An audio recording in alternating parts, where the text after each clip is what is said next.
I never thought I'd have to awkwardly explain to my therapist why my straight best friend suddenly insists on showering with the bathroom door wide open. But here we are. Seriously, who does that? And why? That's the million-dollar question I've been circling around for weeks now. Okay, let me back up a bit. My name's Eli, I'm 27, and I live in this cramped but cozy apartment in Brooklyn with my childhood best friend, Jake. We've been tight since middle school, the kind of friends who could finish each other's sentences and share way too much personal info without batting an eye. Jake's the classic all-American guy, tall, broad-shouldered, with this easy charm that makes him the center of any room.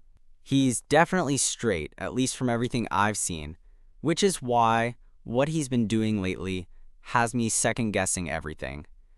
It started maybe a month ago. I was coming home late from work, exhausted, just wanting to shower and crash. I get to our apartment and I hear the water running in the bathroom. No big deal, except when I push the door open to grab a towel, there's Jake, mid-shower, door wide open, grinning like he just won the lottery. At first I thought maybe he forgot to close it, so I just shrugged it off. But then it happened again the next day, and the day after that, always with the door open, as if inviting me to come in or something. I asked him, straight up, "Dude, what's with the open shower door? You trying to share your shampoo or what?" He just laughed, made some joke about saving electricity by not closing the door, which, honestly, made zero sense. Here's where it gets weird, and maybe a little embarrassing for me to admit. I started noticing things. Like, when he's in the open shower, he's not just standing there. Sometimes he'll catch me watching him by accident, and then he won't look away. There's this moment, a flicker like he's daring me to say something. I'm sitting there, towel in hand, heart doing that weird skip thing, wondering if I'm going crazy or just imagining things. Jake's always been the straight guy in our duo, the one who dated all the girls and never gave me the slightest hint of anything else. And I'm not just talking about because we're friends or roommates. I've been secretly into him for years. Like, the kind of crush that's so obvious in hindsight, it's embarrassing. But I figured it was just me being hopeful or reading too much into friendly touches and late-night talks. So why now? Why shower with the door open? What is he trying to say? Or am I just losing it? Our apartment isn't huge. The bathroom door is pretty much right next to the living room, so anyone walking by could see inside if they happened to look. It's not like he's trying to be subtle. And that's what's been messing with me. Is this some weird power move? Is he testing boundaries? Or is it something more? Last night was the tipping point. I was sprawled on the couch watching some rerun when Jake went to shower. The door stayed open, again, and I found myself just watching, frozen, until he looked directly at me and said, "You're staring." No teasing, no joke, just calm and steady. I didn't know what to say, and honestly, I don't know what's going to happen next. I'm stuck wondering if this is some kind of game, a test, or the start of something I never thought would be possible. So yeah, my straight friend started showering with the door open, and I think it's my sign to finally stop pretending I don't feel something for him. But man, this is way more complicated than any crush I've had before. I blinked, awkwardly caught in the middle of what felt like some weird staring contest. "I wasn't," I mumbled, though my voice definitely betrayed me. He just smirked and shook his head, the water sluicing off his shoulders like it was washing away more than just soap. "Come on, Eli," he said, voice low and casual, like he was telling me something I should already know. "You're not exactly subtle." I wanted to disappear right then and there, but instead I just sat there, trying to play it cool while my brain scrambled for any normal response. That's when he did something I wouldn't have expected from the straight guy I thought I knew. He stepped out of the shower, water dripping, and casually dropped the towel he was holding right there on the floor. For a second, it felt like time slowed down. Jake's bare skin caught the light in this way that made it impossible to look away. He looked straight at me and said, "If you've got something to say, just say it." No joke, my heart was pounding. I wasn't sure if it was the heat from the shower or the sudden rush of feelings I'd been bottling up for years. But I felt like I was standing at the edge of some cliff, ready to jump or fall. I cleared my throat. "Jake, what are you doing? Like, seriously? Showering with the door open?" "It's not exactly normal." He shrugged, his expression shifting between tooly and vulnerable in a way I hadn't seen before. Maybe I'm tired of pretending. Or maybe I'm trying to figure out something about myself. That line hit me like a punch in the gut, but I played it cool, trying not to let my own hope get the better of me. So you're what, questioning? Or just messing with me? Jake stepped closer, wet hair plastered to his forehead, eyes sharp but soft. Maybe a little of both. Or maybe I just wanted to see if you'd care. You know I care, man, I said, voice cracking a bit despite myself. I've cared for a long time. I watched his expression shift, and for once, he didn't look like the confident guy who had it all figured out. He looked uncertain, almost scared. Eli, I don't know what this is. I'm not sure who I am right now. But I do know that shutting the door on you feels like shutting the door on a part of myself I'm not ready to face. That confession hit me harder than I expected. For all the years I'd been crushing on him, for all the nights I'd dreamed about us being something more, I never thought Jake would be the one to open that door first, literally and figuratively. We didn't say much after that. He wrapped a towel around his waist, closed the shower door, this time intentionally, and left the bathroom to get dressed. I sat there, heart racing, mind spinning. The next few days were weird. Jake didn't shower with the door open again, but there was this new tension between us, like we were both walking on eggshells around something fragile. But then, late one night, we ended up sitting on the couch together, watching some dumb movie, and he reached over and grabbed my hand. I froze again, but he just gave it a gentle squeeze. That night, I don't want to lose what we have, he said quietly. But I also don't want to lie to either of us. Me neither, I admitted. It felt like the start of something complicated but honest, something I'd waited for but never dared to imagine. Jake, my straight best friend, was no longer just that. He was someone trying to figure himself out. And maybe, just maybe, I was going to be part of that journey. I don't know where this is going. Hell, I don't even know if Jake knows. But for the first time in a long time, the door was open, and maybe that was enough. After that night, things didn't magically become simpler or clearer between us. If anything, it felt like we'd stepped into this weird gray area, where every glance and touch carried more weight. But neither of us wanted to say too much. Like, we were both afraid of what might happen if we fully acknowledged whatever this was. Jake started doing little things that caught me off guard, small gestures that felt like invitations but also tests. One evening we were making dinner together, elbow to elbow in our tiny kitchen, and he reached over to brush a stray strand of hair from my forehead. His fingers lingered just a moment longer than necessary. I caught the look he gave me, something like nervous hope, and I smiled, trying to keep it casual. Hey, I said, you're kind of getting handsy lately. He rolled his eyes but laughed softly.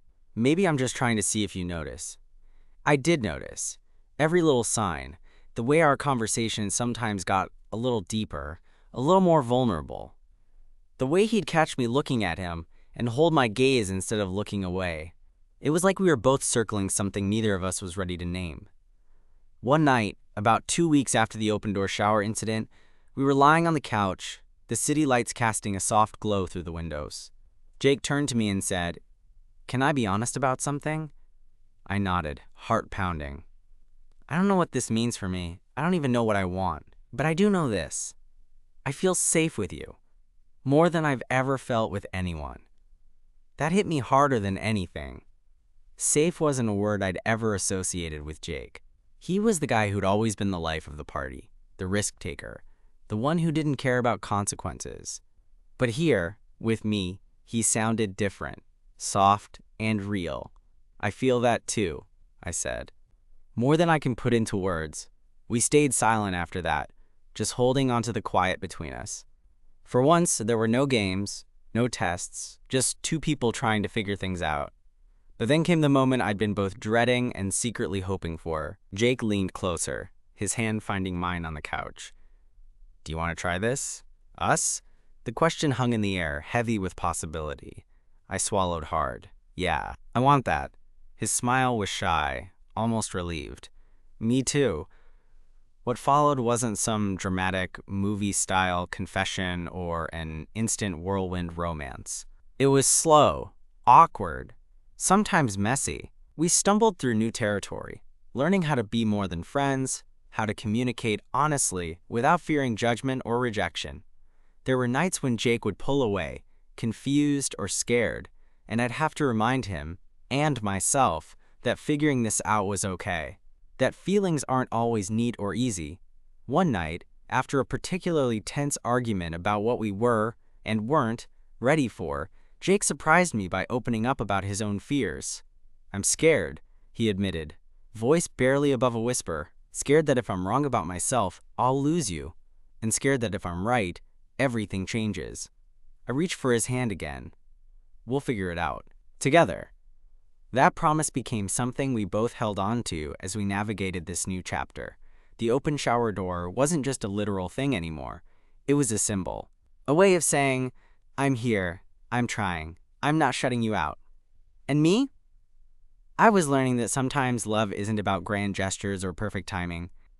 Sometimes it's about being brave enough to open the door and see who's waiting on the other side, even if you're not sure what comes next. Despite all the progress we'd made, that uneasy feeling lingered between us, like a shadow that refused to fade. Jake and I weren't just friends anymore, but we also weren't sure what more really meant. It was like we were tiptoeing along the edge of something big, but neither of us wanted to fall or leap without a safety net. One Saturday afternoon, I was sitting on the couch scrolling through my phone when Jake came out of the bedroom, looking unusually serious. He dropped down beside me and said, "Can we talk?" That was our code for, "This is important." So I put the phone down and turned to him. "Yeah, what's up?" He hesitated, running his hand through his hair, then met my eyes. "I've been thinking a lot about us, about what this means." I nodded, heart starting to race. "Me too.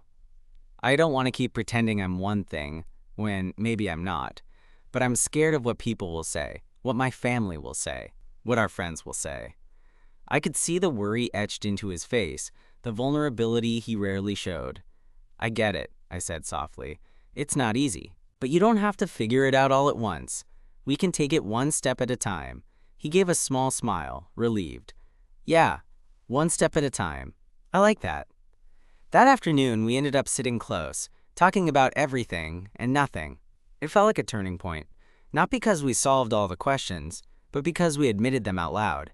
After that, things got a little easier between us. Jake stopped showering with the door open, but the tension in the apartment shifted. It was more comfortable, more honest. We laughed more, shared more, and I started catching glimpses of the guy I'd always known, but with this new layer of openness that was both exciting and terrifying. One evening, a couple of weeks later, Jake invited me to join him for a drink at a nearby bar. It wasn't our usual hangout spot. It was smaller, quieter, and felt like a safe place away from the noise of the city. We sat side by side, nursing our drinks, and for the first time in a long time, I felt like we were just two guys, not two best friends, tiptoeing around feelings. Jake looked over at me and said, "You know, I never thought I'd be here. Here with you, like this." I smiled, reaching out to squeeze his hand. "Me either." He took a deep breath, then said, "I still don't have all the answers. I'm still figuring out who I am, but I know I want to figure it out with you." That felt like an invitation wrapped in honesty, and I wasn't about to say no. Same here. From that night on, we started opening up more, not just about us, but about everything. Our fears, our hopes, the parts of ourselves we'd kept hidden.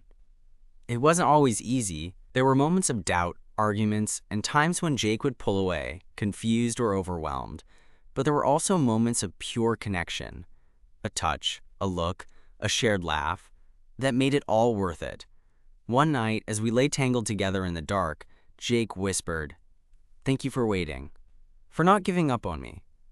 I kissed his forehead and said, "There was never a question." It wasn't a perfect love story. There were no fairy tale moments or grand declarations, just two guys navigating the messy, beautiful, confusing territory of love and friendship, learning that sometimes the hardest thing to do is open the door and let someone in. Things didn't exactly fall into place overnight, and honestly, that's probably for the best. Jake and I had spent so many years being the just friends duo that flipping the script on us was like learning to walk all over again, but with feelings involved. And yeah, it was messy, confusing, and sometimes downright frustrating. A week after that night at the bar, Jake and I found ourselves at our favorite coffee shop, the one with the big windows where we'd spent countless afternoons debating everything from music to movies to whether pineapple belongs on pizza. It does, by the way. This time, though, the air between us felt charged, like something unspoken was lingering. I stirred my coffee, trying to act casual, but my mind was racing. Finally, Jake looked up and broke the silence. "So, are we doing this? Like, are we officially us now?" I blinked, surprised by the directness.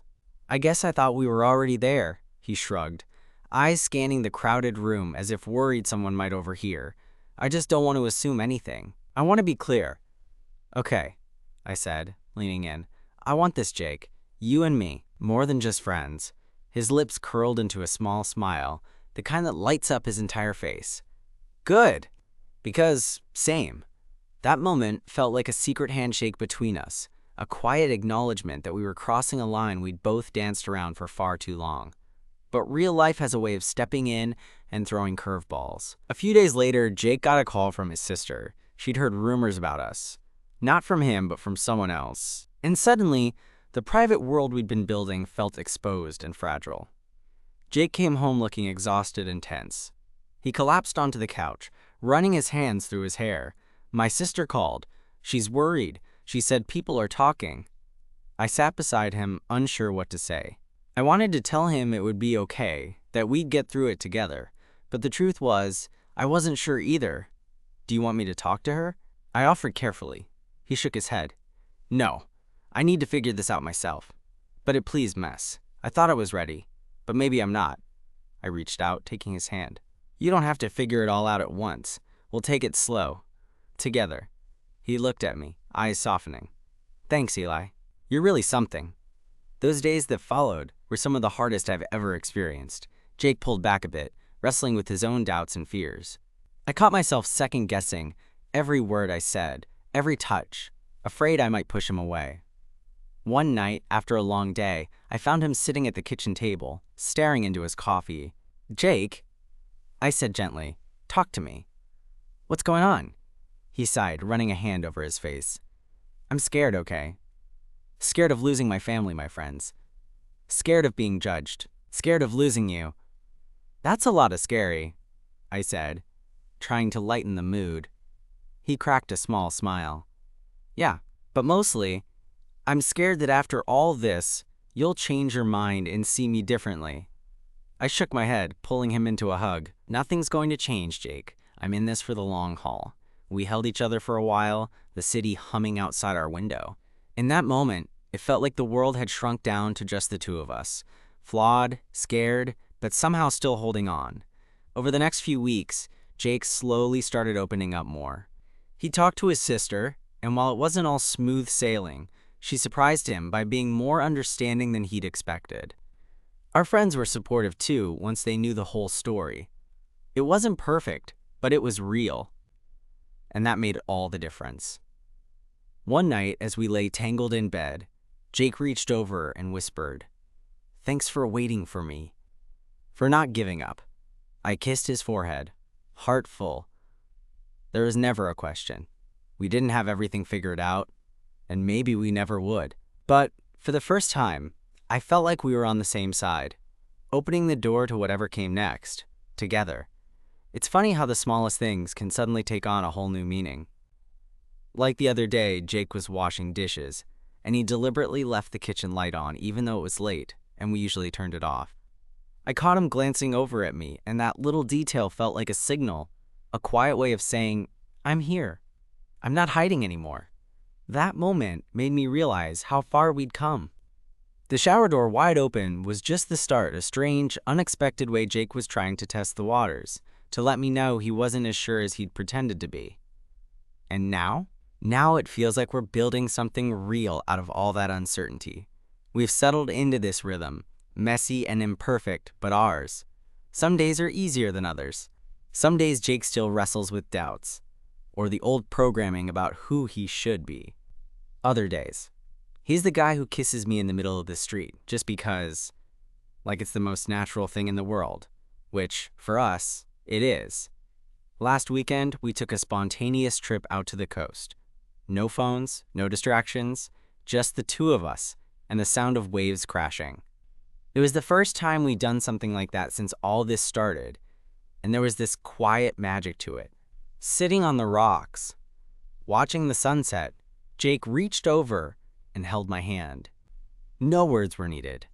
That trip made me think about how much I'd been waiting for moments like this with him. Real, unfiltered, just us. It's easy to get caught up in the chaos of life and forget how healing it can be to simply be seen. But of course, it's not all sunsets and sweet gestures. A few days ago, we had a fight. Not a big one, but the kind that leaves this heavy silence hanging in the air. It was about something stupid, a misunderstanding about plans, but it spiraled into something deeper. Jake pulled back, shutting down like he used to before we started all this. I sat across from him on the couch, trying to bridge the gap. "Talk to me, Jake. What's really going on?" He looked away, voice tight. "I just get scared sometimes. Like maybe I'm not cut out for this. For us." I leaned forward, reaching for his hand. "You don't have to be perfect. You just have to be you, and I'm here for all of that." He met my gaze, eyes softening. "I'm still learning, still figuring out what this means for me." "Me too," I said, giving his hand a squeeze. "And that's okay." That night reminded me that love isn't about having all the answers. It's about showing up, even when it's hard, even when you're not sure where you're going. Speaking of showing up, Jake surprised me yesterday. He told me he wanted to meet some of his friends and introduce me. Like, really introduce me not just as his roommate or friend. I could tell he was nervous about it, but also determined. That dinner was a big step for both of us. His friends were warm, curious, and after a few jokes and stories, it felt like they accepted this new version of Jake. Seeing him relax and be himself around them made my chest swell. It was like watching someone shed a heavy coat and finally breathe. On the subway ride home, Jake took my hand and said, "Thanks for sticking around, for being patient with me." I smiled, squeezing his fingers. There's nowhere else I want to be. Sometimes I think back to that first awkward moment with the open shower door, how bizarre and confusing it was, and I laugh. It was his way of inviting me in, before he even understood what he was inviting me into. Now, here we are. Two imperfect guys carving out a space for something real. It's not always easy, sometimes it's downright scary, but it's ours. And honestly, I wouldn't change a thing. The way things have been shifting between Jake and me lately, I sometimes catch myself just watching him when he doesn't expect it. Like the other night, he was sprawled on the couch, half watching some old sitcom rerun, his hair all messy from just waking up from a nap. There was something about that quiet, unguarded moment that hit me. Like I was seeing this whole new side of him, one he was still figuring out, but slowly letting me in on. I don't know when exactly the line between friendship and something more started to blur for him, but I catch the moments where he stiffens when I touch his hand, only to relax a second later, or when his eyes hold mine a little longer than usual before he looks away. It's subtle, but those details are everything to me. They're like the secret language we're learning together. Last Thursday, we had one of those rare days off where neither of us had any plans. It was the kind of day that felt like an invitation to just be lazy and honest. Jake suggested we go for a walk in the park nearby, and as we wandered among the trees, leaves crunching underfoot, I noticed how his mood seemed lighter than usual. We stopped by this little bench overlooking the pond, and I sat down first. Jake hesitated before joining me, then leaned his head on my shoulder. It was casual, but the weight of it felt huge. I didn't say anything. I just let him be there. After a moment, he spoke quietly. "Eli, I've been thinking about all the crap I've carried around. Expectations, fears, what people think. And honestly, I'm tired." "I get that," I said, turning to look at him. "Me too." He smiled, the kind of smile that felt like a relief. "I don't want to pretend anymore. Not with you, not with myself." My heart was pounding, but I kept my voice steady. "Neither do I." That moment felt like a quiet promise, one we didn't have to put into words but both understood. But life has this way of tossing curveballs just when you think you're getting comfortable. A few days later, Jake's ex-girlfriend called. I wasn't expecting it. She left a voicemail, and Jake didn't tell me about it right away. When he finally did, it was late at night, and he looked like he was carrying the weight of the world. I don't know why she called, he said. I thought we were done with all that stuff. I could tell it rattled him, so I just sat there letting him sort through it. Do you want to talk about it? He shook his head. Not right now. So I didn't press. But the next day, I caught him staring out the window, lost in thought. I pulled him close and whispered, "You're not alone in this, okay?" He nodded, resting his head on my chest. Thanks for being patient with me. Patience feels like a word that keeps coming up with us. There's no rushing Jake, no forcing answers or labels. It's more about holding space for whatever he's feeling, even when it's messy or uncertain. Then there was last weekend, which was a breakthrough in its own way. Jake invited me to this art show his coworker was hosting. I wasn't expecting to feel so out of place. Gallery stuff isn't really my scene. But Jake was different. He was relaxed, genuine, and when he introduced me as his partner, his voice didn't waver. The way those words felt coming from him was like music. Afterward, we grabbed dinner at this little diner nearby. Over greasy fries and bad coffee, Jake reached across the table and took my hand. I'm scared, he admitted. Scared that this is all new territory and I'm gonna mess it up. I'm scared too, I said. But scared together. He laughed, the kind of laugh that bubbles up from deep inside. Yeah, scared together sounds right. That night, walking home under streetlights and the soft hum of the city, I realized how much I wanted to keep walking this path with him. No matter how uncertain it got, no matter how many open doors or closed ones we faced. Back at the apartment, Jake stopped in front of the bathroom door, the same one he used to leave wide open. He glanced over at me and then shut it, gently, quietly. But this time, it didn't feel like shutting me out. It felt like respect. Like he was choosing when and how to share himself. I smiled, because I knew this was progress. Not perfect, not always easy, but real. We've come so far from those first awkward moments, those stolen glances, the tension, the uncertainty, and honestly, I'm excited to see where we go from here. Because if there's one thing I know for sure, it's that I'm not ready to close the door on us. Not now, not ever. A couple of weeks after that night, by the bathroom door, Jake and I found ourselves sitting on our small balcony, wrapped up in blankets against the chilly spring air. The city was humming softly around us, but in that moment it felt like the world had quieted down just enough for us to catch our breath. He reached over and took my hand, his fingers lacing with mine with that familiar, reassuring grip. I looked at him, really looked at him. The way the streetlights caught the curve of his smile, the softness in his eyes that hadn't been there before. It was like watching someone step fully into themselves, with all the messiness and uncertainty that comes with it. You know, he said, his voice a little hesitant but steady. I never thought I'd get here. Not with you. Not like this. I squeezed his hand gently. Me neither, but I'm so glad we did. There was a long pause between us, comfortable and warm. Then Jake took a deep breath and said something that surprised me. I'm ready to stop hiding. Not just from the world, but from myself. And that means being honest about what this is, about what I want. I could feel my heart catch, hope and relief mingling together. And what do you want? He smiled, that slow, genuine smile that made my chest feel full. I want to be with you. For real. No more pretending. No more doubts. I leaned in and kissed him softly, the kind of kiss that's less about fireworks and more about grounding, about finding home in each other. Pulling back, I whispered, I want that too. We spent the rest of the evening talking about what that meant, about taking things one day at a time but moving forward together. No pressure, no scripts, just two people figuring it out side by side. Looking back, it's funny how it all started with a shower door left open. A small, strange act that cracked open a door neither of us expected to walk through. From uncertainty and fear, we found honesty and connection. We learned to be patient with ourselves and each other, to accept that not every answer comes easy, and that love sometimes begins with just showing up.